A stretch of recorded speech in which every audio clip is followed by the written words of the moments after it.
Ayan, kumusta po kayo lahat? Marami pong nagtatanong kung saan daw po yung bagong office natin dito sa Cebu. So nandito na po ang bagong office natin sa may 13P Remedios Street, Mandawi City, Cebu. At katabi lang po siya ng GDN Square IT Center. So pakita ko po sa inyo yung ating bagong office, okay? Ayan, at pagpasok niyo dito sa Joyride office natin, andito na po yung ating skills assessment po. Kung saan, bago kayo ma-activate, kailangan nyo munang dumaan dito sa skills assessment at sa ating orientation dito sa Cebu.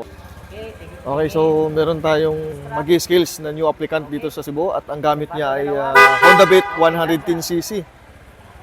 Sir, galingan mo ha! Ito po yung skills assessment ng Joyride dito sa Cebu.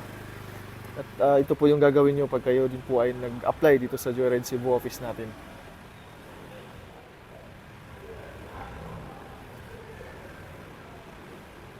Dalawang 8 muna. Marunong. Relax lang si sir.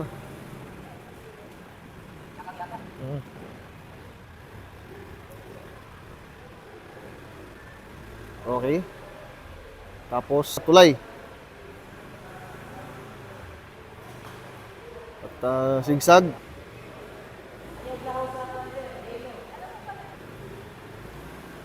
Okay.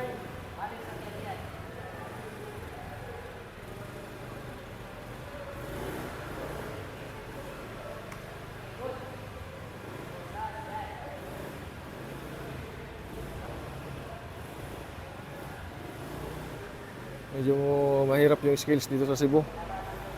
Okay. Nice. Good. Very good. Good. Nice, sir. Okay. Sir, kumusta man ang pag-skills mo dito sa Cebu? Mayos po sir, mayos po sir. Kolba, sir, kolba. Opo sir.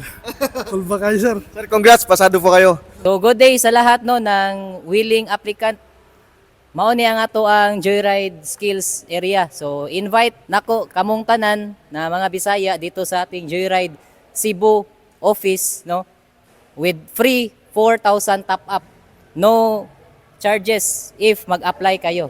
Ayan, so mag-walk-in lang kayo at magdala lamang kayo ng inyong mga requirements katulad po ng NBI clearance, barangay clearance, ORCR at dapat po kayo ay professional driver's license. Okay? So meron po tayong free 4,000 top up, free jersey at free Joyride helmet cover. At meron din tayong welcome incentives sa lahat ng mga new applicant dito sa Joyride Cebu. Pag kayo po ay na-activate, meron po kayong 75 rides sa loob ng 1 week. Simula nang na-activate kayo, magkakaroon kayo ng isang free Joyride helmet. Okay? So, ano pang hinihintay nyo? Kita-kits tayo dito sa Joyride Cebu office. Ingat po lagi sa biyahe mga idolo.